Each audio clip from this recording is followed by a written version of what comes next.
المركبات دي سهله في الامتصاص، بتتحرك بسرعه في السيركوليشن، بتوصل للخلايا، الخلايا دي تعمل لها الميتابوليزم، وده اللي احنا هنتكلم عنه. وبتستخدمها بعد كده ان هي تعمل المركبات معقده تاني بس بصوره اهم للجسم زي العضلات زي الدهون وغيره. لكن في الحقيقه ده يعني هقدر اعتبره ان هو شرح مخل. لو بنكلم حد يمكن بس معظم الصوره هنا، بس لو بنكلم حد من البايوكيمست الموضوع هيبقى بالنسبه له مختلف كتير جدا. هنلاقيه بيتكلم على الميتابوليك باسويز والريجوليشن والاندكشن والسبريشن. لكن خلينا ناخدها نعمل زوم ان كده على حاجه زي الجلايكوليسيس.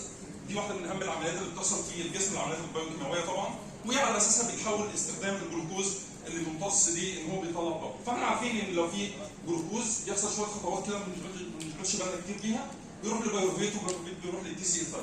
لكن في الحقيقه الخطوات اللي احنا ما بنشغلش بالنا كتير بيها جدا دي اهم حاجه في الميتابوليك باسوي.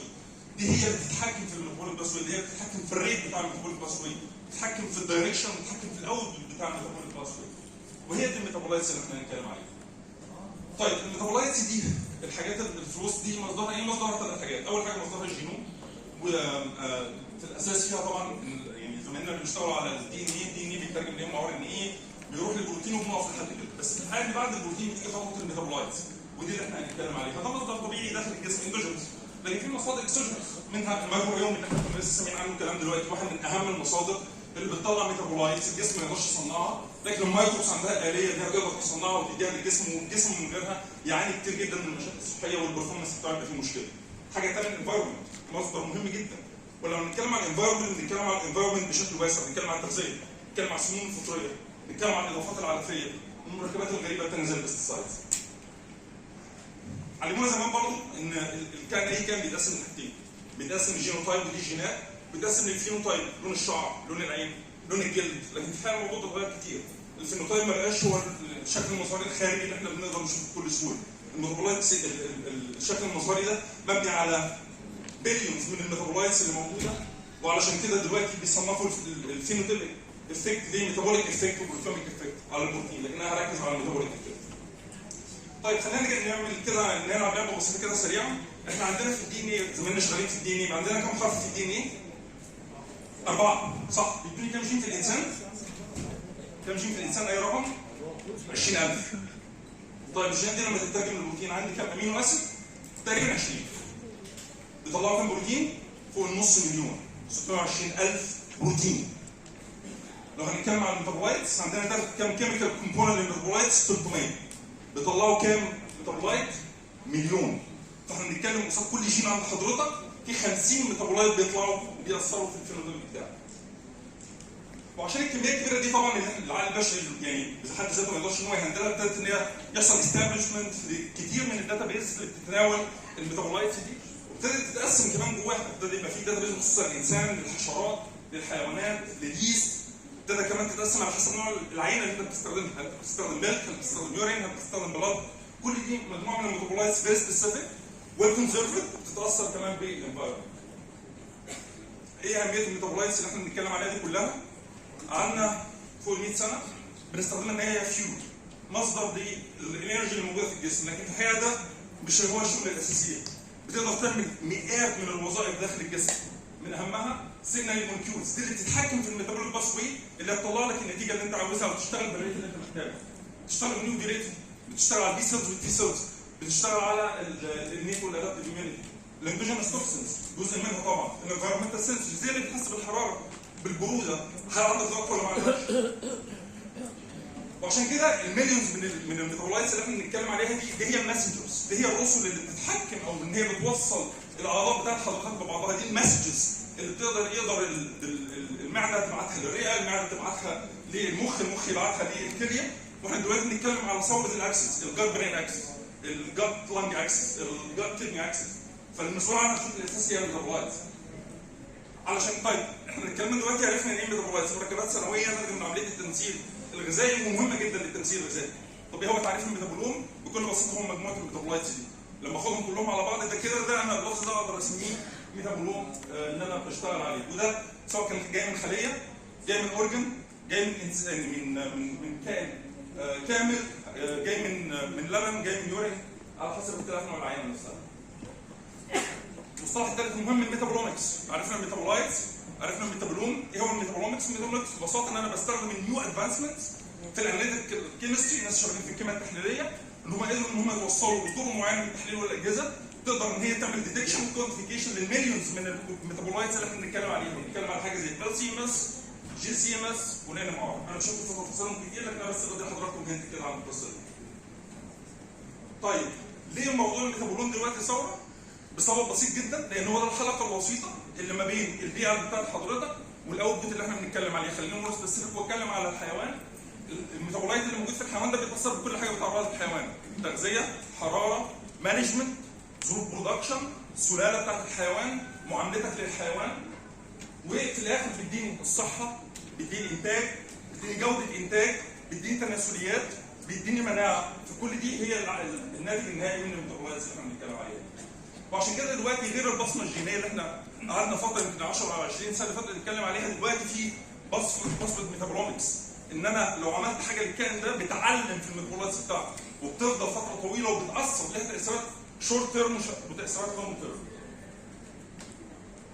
طيب خلينا نتكلم كده عن مجموعه، يعني هنتكلم عن تطبيقين اساسيتين او اساسيين لهم علاقه بالتغذيه. طبعا تطبيقات الميتابولومكس تطبيقات كتيره جدا، لها شغل في الطب، لها شغل في الصيدله، لها شغل في الزراعه، لكنها لها شغل كمان في الانتاج الحيواني الطبيعي.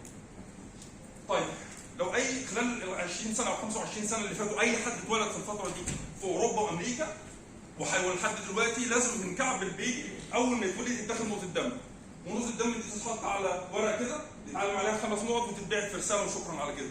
ايه اللي بيحصل؟ بيحصل تحليل ميتابولومكس، بيقدروا يكشفوا بالنقط دي على 40 مرض ليه علاقه بالتمثيل الغذائي اللي الكائن او الطفل ده ممكن يتعرض لهم، حاجه علاقه بالامينو اسيد ميتابوليزم، بالفاتي اسيد ميتابوليزم. يقدروا هم يتدخلوا في مرحله مبكره او يعملوا حسابهم ان الطفل ده هيعاني بعد كده وتيجي النتيجه للوالدين علشان يقدروا يعرفوا هيتعاملوا ازاي بعد كده معاه. طبعا الموضوع ده بعلم كتير وبقى في كتب دلوقتي على الانبورن ايرور اوف ميتابوليزم. بنتكلم كمان على موضوع اللحوم. اللحوم من المصدر الحيواني ده اللي احنا عارفينها الطبيعي. في لحوم دلوقتي من المصادر النباتيه، في لحوم دلوقتي بتتعمل في المعمل. لو انا بصيت للتركيب الكيميائي ما تفرقش حاجه عن بعضها، اللي بيقدر يفرق ما بينهم تحليل ميتابولومكس، ده يقول لك ده مصدره حيواني او ده مصدره نباتي، لان دي بصمه. عملت سيرش كده على البابليك، على حاولت اشوف كده ايه الببليكيشنز اللي اتعملت على الميتابولومكس، جاست ان انا عملت سيرش على كلمه ميتابولومكس خلال ال 10 سنين اللي فاتت. بنتكلم على في السنه كانت حوالي 2000 ونص، لما نقول 3000 بيبر في السنه، النهارده بنتكلم على 13000 بيبر. النهارده بنتكلم على كل ساعه في بيبر ميتابولومكس بتطلع على نوع من انواع الكلى، طبعا النسبه اللي قالت فيها على الحيوانات. وعشان كده ابتدت تظهر مجموعات بحثيه كتيره على مستوى العالم جاست ان هي ديديكيتد للميتابولومكس. هنلاقي هنا مجموعه برمنجهام، مجموعه استراليا، مجموعه ميامي. هنلاقي ان في سوسايتيز ابتدت تتنشر على الميتابولومكس سوسايتي، النورث ميتابولومكس سوسايتي، ميتابولومكس اسوسيشن اوف نورث امريكا. ابتدت يبقى في مؤتمرات على الميتابولومكس، كل سنه في مؤتمر كل التطبيقات بتاعت الميتابولومكس تتجمع فيه.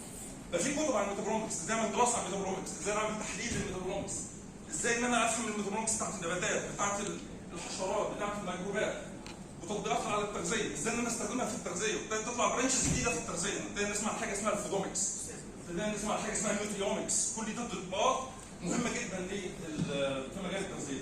ابتدت حتى المجلات اللي لها علاقه بالانتاج الحيواني او حتى كتب تخصص سبيشال ايشوز عن الميتابولومكس. ايه التطبيقات بتاعته؟ ازاي انا اقدر اكشف بيها على الصحه، ازاي اقدر اكشف بيها على الديزيز، ازاي اقدر اعمل تنبؤ للامراض اللي ممكن تحصل للحيوان ده ممكن بعد 6 شهور من دلوقتي او خلال حتى فتره عمره. طيب هنيجي جزء لو انا عاوز اعمل دراسه عن الميتابولومكس، ايه المطلوب ان انا اعمله؟ بجمع عينات بوديها للجهاز باخد النتائج. تبسيط مخل جدا. لازم اخد بالي من كذا حاجه.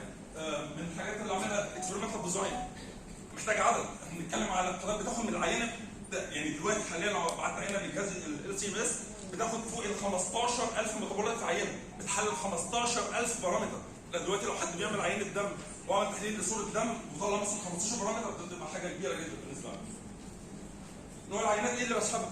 العينات بتختلف طبعا من كل انواع الحيوانات. ممكن اسحب تيسز، ممكن اسحب بلاد تيشو، ممكن انا في الاماكن اللي ما فيهاش سوائل او ما اقدرش اخد منها تيشو زي الفاجينا، زي المسار الهوائي او التنفسي، ممكن اخد سواب مسحه كده منها، لبن، اليورين، البريس. الناس زمايلنا اللي بيشتغلوا على الامراض على الكيتوزس في الديري عارفين ان لما يكون عندي كلينيكال كيتوزس وانا بعدي جنب البقره اقدر اشم ريحه الاسيتون. ما هو ده ميتابولايت، ده ميتابولومكس. ابتدوا يشتغلوا دلوقتي على البريس ميتابولومكس، ازاي اقدر اتنبأ بصحه البقره من النفس بتاعها، تحليل النفس. مهم جدا الميتابولايتس دي بصمه، فالبصمه دي لو اتكسر جزء منها وحضرتك بتسحبها او حضرتك بتحفظها، اتكسرت جزء من المعلومات اللي حضرتك مستنيها منها. فلازم ان انا اسحبها في المزرعه على الليكويد نيتروجين، لازم اسحبها على دراي ايس، لازم بعد كده ما ينفعش احفظها في سالب 20 او فريزر، لازم احفظها في الترا لو تمبريتشر فريزرز ماينس 80. لو هنتكلم بعد كده على الاكستراكشن في تفاصيل كتيره جدا على حسب نوع العينه، حضرتك العينه صلبه، سائله، يورين، بلاد، تيشو. طبعا الاساس فيها ان انا بعمل اكستراكشن للفري ميتابولايتس بالميثانول. لو بتكلم على التحليل هاخد العينه وابعتها للال سي ام اس. يمكن ده صوره بس للال سي ام اس، لكن المهم جدا يهمني النتيجه اللي هتطلع من ال سي ام اس. النتيجه دي ايه ال 15000 اللي هيطلعوا هتقول ايه شكلها عامل ازاي؟